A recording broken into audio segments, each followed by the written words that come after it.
As the world watches the rising conflict between Israel and Iran with bated breath, it is hard to escape a sense of foreboding and fear for the future.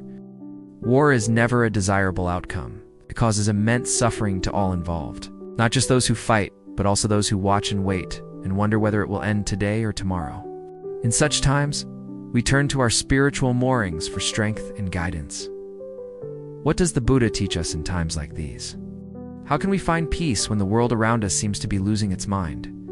Let's explore these questions together.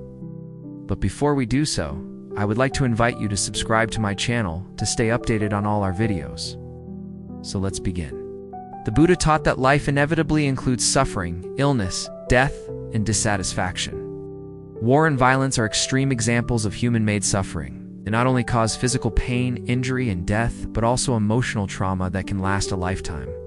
The Buddha taught us that reacting to these unpleasant experiences with more anger and hatred only perpetuates the cycle of violence and suffering.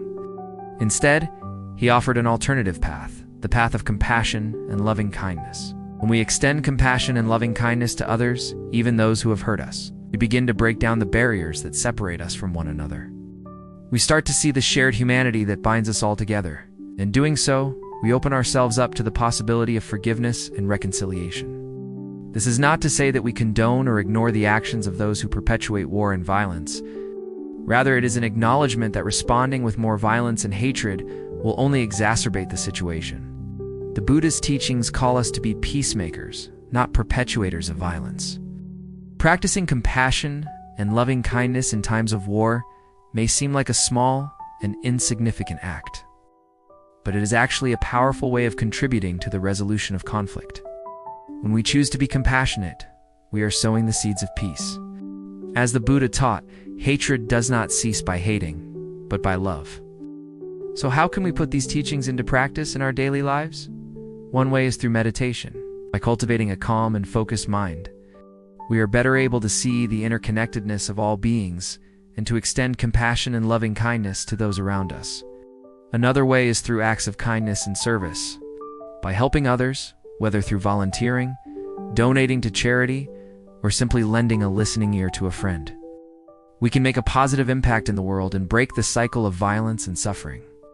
It is also important to be mindful of our consumption of media and news. In times of conflict, it can be easy to get lost in a spiral of fear and anxiety. By being mindful of our media consumption, we can avoid contributing to the spread of fear and misinformation, and instead focus on finding ways to be of service. We can also engage in dialogue and education to promote peace and understanding. By engaging in respectful conversations with people from different backgrounds and perspectives than our own, we can learn to see the humanity in all beings and work towards creating a more peaceful world. This is especially important in times of conflict when it can be easy to demonize the other side. Remember that each of us has the capacity to choose between fear and compassion, between hatred and loving kindness. In the words of the Buddha, all that we are arises from our own minds. We have the power to create peace in our own hearts and in the world around us.